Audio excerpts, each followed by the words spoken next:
Olá, muito bom dia mais uma vez, e em o nome de Jesus. Você já teve que lidar com toda certeza com a frustração. Aquele momento em que, após você esperar algo ansiosamente, após ter planejado, e de repente não chegou do jeito que você queria, não veio, não aconteceu. E você então se sentiu frustrado, angustiado, sem esperança e até mesmo sem fé.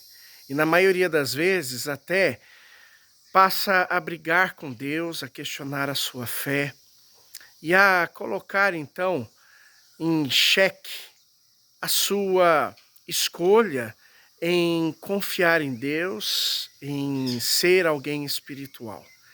Isso acontece, eu tenho certeza que todos nós passamos, estamos às vezes passando no nosso dia a dia e ainda passaremos. Desculpa te falar isso, mas esta é a realidade. A frustração faz parte do nosso dia a dia. Mas o que eu quero que você entenda é que isso não faz, na verdade, sentido nenhum quando você culpa a Deus pelas coisas que acontecem.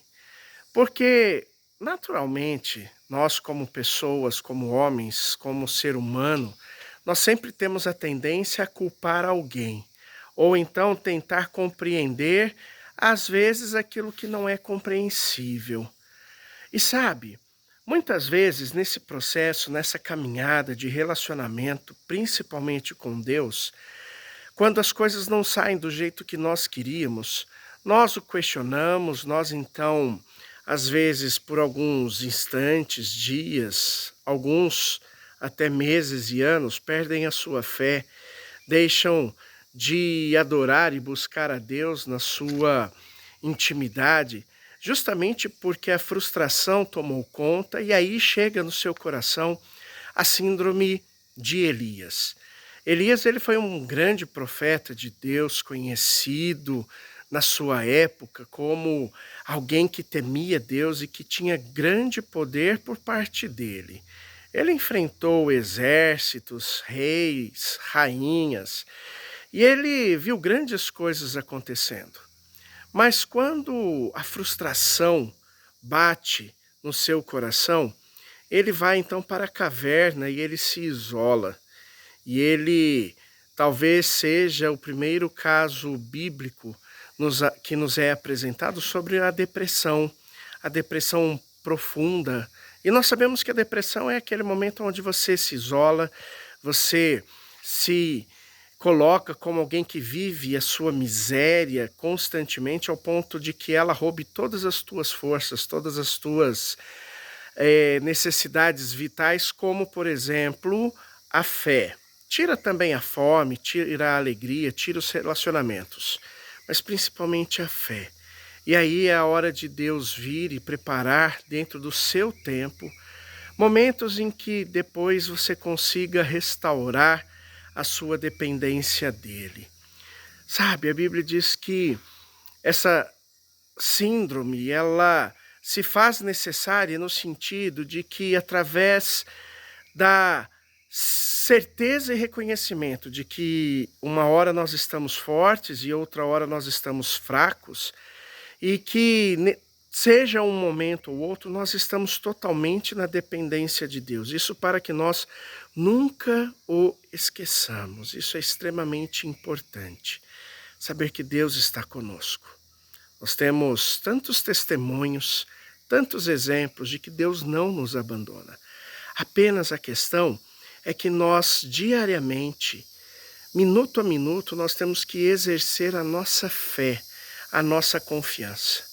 Enquanto se está tudo bem, enquanto nós não estamos frustrados, enquanto nós temos tudo o que nós queremos e as coisas caminham da maneira como nós queremos, então nós somos pessoas muito fortes, somos pessoas de fé, somos pessoas que conseguem sorrir. Mas quando as coisas apertam, a primeira coisa a ir embora, de repente, é a nossa fé. A primeira coisa a ir embora é a nossa intimidade com Deus, é a nossa desesperança, é a nossa falta de intimidade, é o nosso posicionamento como alguém que sabe realmente se colocar diante de Deus.